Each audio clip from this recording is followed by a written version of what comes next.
రోజు వసంత పంచమి. కాని ఒకప్పుడు ఈ రోజునే ఒక విద్యార్థి జీవితం పూర్తిగా మారిపోయింది. ఆ అబ్బాయి పేరు రామ్. చదువులో చాలా వీక్. ఎన్ని ప్రయత్నాలు చేసినా మార్కులు రావట్లేదు. అందరూ ఫెయిల్ అంటున్నారు. ఒక రోజు వసంత పంచమి నాడు అమ్మ చేతులు పట్టుకుని అన్నాడు, అమ్మా, నాకు చదువు రావాలమ్మా. అమ్మ చెప్పింది ఒక్కటే, ఈ రోజు సరస్వతీదేవిని నిజంగా మనసుతో అడుగురా. అదే రోజు నుంచి రోజూ అదే మంత్రం, రోజూ అదే నమ్మకం.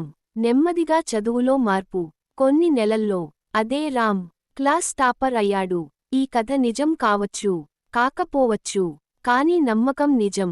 ఈ వసంత పంచమి నాడు మీరు కూడా ఒకసారి మనసుతో సరస్వతీదేవిని అడగండి. కామెంట్లో జై సరస్వతి అని టైప్ చేయండి.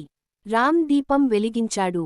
కళ్లలో నీళ్లు పెట్టుకుని 9 సార్లు చెప్పాడు, ఓం ఐం సరస్వత్యై నమః.